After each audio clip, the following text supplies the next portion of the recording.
These people are not going to be allowed in. There's thousands of them down there. We've never known anything. This is a total corruption of the democratic process. A total corruption of the democratic process. They are telling people who've come from all over Australia to go away. What we are saying is, Julia, go away. Go away. We don't want to hear you. We don't want to hear you. Stop trying to run our lives. But these poor people, I repeat over and over again. Just listen to this. Listen to this. They have come from all over Australia and they're not allowed into this precinct. The very precinct that the union movement can have any day they want to make a protest. We've got a man here from the seat of Durach in Western Australia, which is bigger than Victoria. Would you please welcome Mr. Barry Hasse? Hasse. I've always called you Hasse, but he's Hasse. Thanks, sir. G'day, you lot. How are you? Are you fired up? Are you fired up enough? No, you're not. Let me tell you. Those guys out in the trucks right now, they are fired up. They are fired up because they have come a hell of a long way and all they can do is honk a horn because they're not allowed in. That is a disgrace. This is an attitude that is almost mandatory for Labor reps in the House right now. If you're from the bush, you don't get heard. If you're from the bush, you're not allowed in. This is the greatest insult to democracy that we have ever experienced in this place. And my God, over time, we have seen a lot.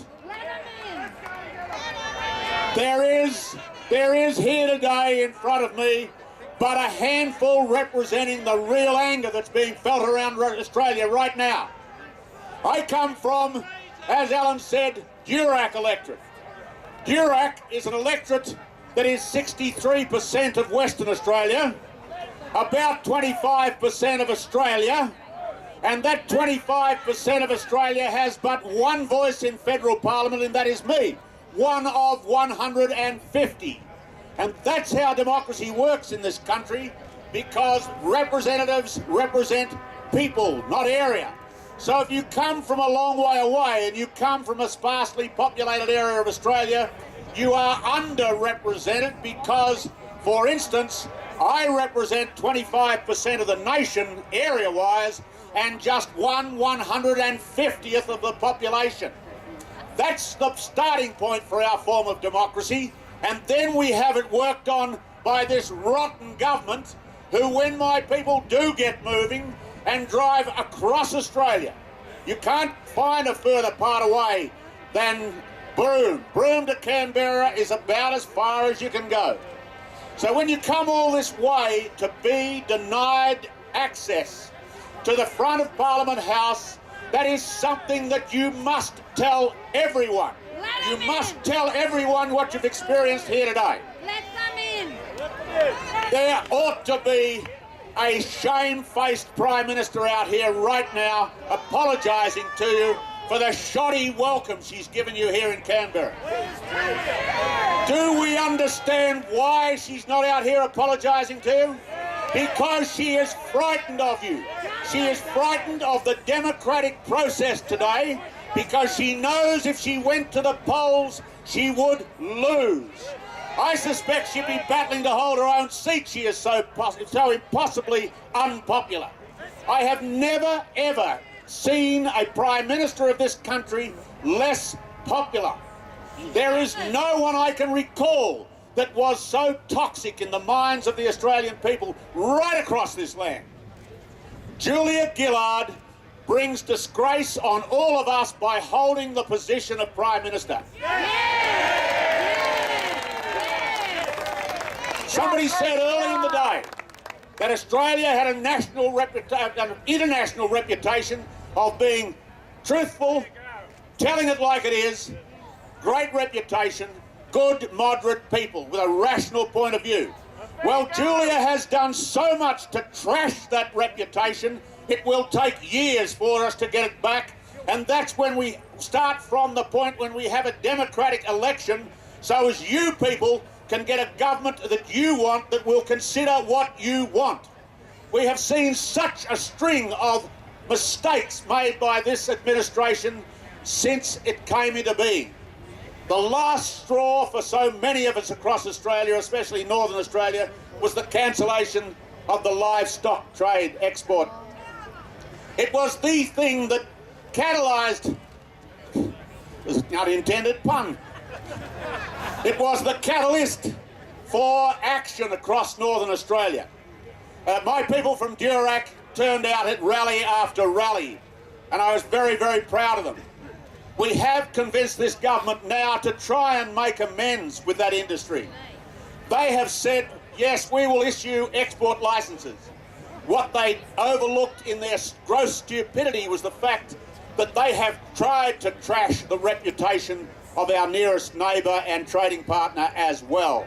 And it is that trading partner, Indonesia, that will determine when import licences are issued to feedlots in Indonesia. And if this occasion puts home to Australians living in cities that the northern part of Australia is for breeding Bos Indicus cattle and that needs to be exported live, we will have done one great thing here today, apart from our push for the reinstatement of democracy. You are all justified in being absolutely ashamed of what's going on here. You have come out and you've represented well all people in Australia. Not just you, but all people in Australia ought to be proud of your efforts in getting here. And they ought to be ashamed of a government that has prohibited people getting inside this precinct when they have come so far and got so close.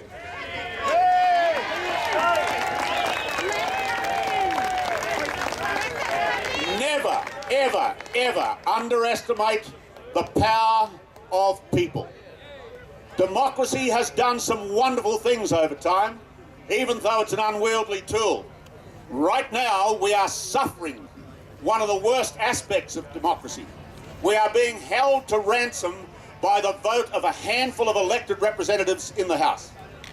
Those are the people who are the key to bringing this government down and forcing an election. Those individuals stand between Australia, successful, vibrant, ongoing, economically sustainable, and the mess we've got right now. They are the handful of people that these rallies just may convince, so long as there remains just a modicum of common sense in their heads. They just may be convinced to eventually do the right thing and vote with the opposition and bring this government down so as we can have a democratic election and give you the government you need and deserve. I thank you for being here today. I'll hand it over. Good luck to you. All the best. Well done, Barry. Well done. Just listen to them again. Down here. Look, why don't we just send a message up there? 3 words. Let them in. Here we go. Let them in. Let them in. Let them in. Keep it going. Keep it going. Keep it going. Stop. Stop. Listen to them. These are people who've come thousands of miles to be here, and the government of Australia are denying them the opportunity to protest. What are we saying? Let them in. Let them in. Let them in. And we're relying on our friends in the media. We're relying. The big pictures today are down there. The big story today is down there, not here. Let me just, before I introduce you to the member for Menzies of Victorian Liberal Kevin Andrews, let me just tell you where your dough is going. We're not just talking about carbon tax. We're not just talking about carbon tax. We're talking about asylum seekers. When John Howard left government, there were 6 in detention. There are now over 6,000.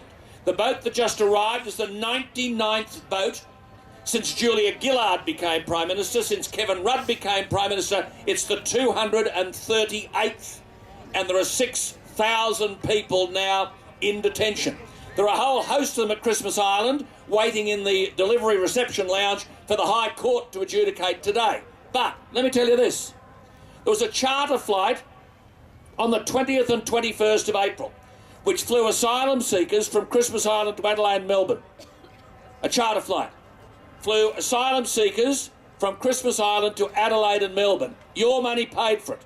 How much? $380,000. $380,000. Christmas Island to Darwin and Leonora in Western Australia, Christmas Island to Darwin and Leonora in Western Australia, $450,986. A service from Sydney to Melbourne in May, at the same time as these rioters were moving in and burning down Villawood. How could a service from Sydney to Melbourne, one service, cost $102,850? They rectified a fence, not destroyed it, repaired a fence in Darwin. How much? To rectify a fence to keep the asylum seekers in. How much? $689,222 of taxpayers' money for the rectification of a fence. To build a recreation room for asylum seekers in Darwin. How much? $635,661. I mean, this is beyond belief. It's your money. It's your money. There were six asylum seekers in detention when John Howard lost government. There are now over 6,000, and you're paying every day for all of this. Let's hear from Kevin Andrews, the federal member for Menzies.